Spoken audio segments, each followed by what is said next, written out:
Reporting in studio, Ari Betterly, 21 Alive News. I think you have to love what you do in order to pursue this career. This industry isn't for the weak-hearted. You have to be passionate. You have to love what you do. And so I'm so thankful I have that feeling inside, because when the paychecks are a little smaller when you start off in the industry, you have to cut out some other things in your life, and you have to really manage your time because you are working a lot of long hours. Maybe it's not for the compensation you're hoping for, but okay, this is just, I'm planting the seed and it's gonna grow to be something someday.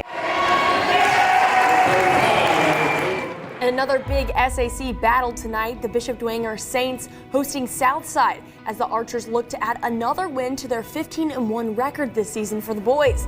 It's just such a meaningful experience to not only pursue your career, but also get to be a part of the community. And I feel so connected. Being a local person that grew up in Huntington, Indiana, it almost seemed perfect. I received a job from Fort Wayne, where I grew up, where I watched the news growing up. So it was a full circle moment for me to earn my first position in the industry by accepting this one. So once I received my job here in Fort Wayne, I realized, wow, this is really where I'm meant to be. And since I've come back, I've realized how meaningful it is to be a part of your community and grow with it. Celebrating a loved one's birthday in a unique way. I think in this new generation, I think the art of journalism can never necessarily die. I believe that creating a package and doing all the things yourself, whether I'm doing the MMJ side of the job where I'm writing, reporting, producing, editing, and creating a package for the news, or creating highlights and interacting with the community and figuring out who all these athletes are and the scores, I don't think that will ever go away, because that is pure joy, having that connection with an audience.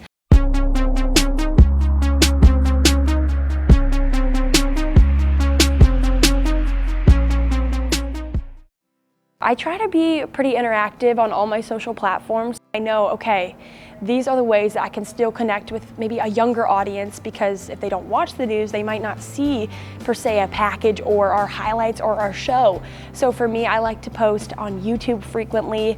I like to post some reels on my Instagram that I have for my professional side of things. Being personable and having a brand where people feel like they can connect to you on the side of, when you post your stories or you post your podcast with what you're doing in your career field, as well as interacting with your followers and showing that you have a life, you have a voice outside of maybe just the day-to-day. I think that's what people really want, authenticity. And so I try to bring that no matter where I am. If I'm out in public, I just try to be myself and get to know people around me, as well as on social media. I'm very authentic to myself. I try to hold myself to who I am, whether it's on Instagram, Facebook, TikTok, Twitter, all the things. I know I have to keep up on it, but also at the same time, I enjoy it. And so yeah, definitely just gonna keep doing that over the years and hopefully grow even more in that aspect. Ari Betterly is here to explain.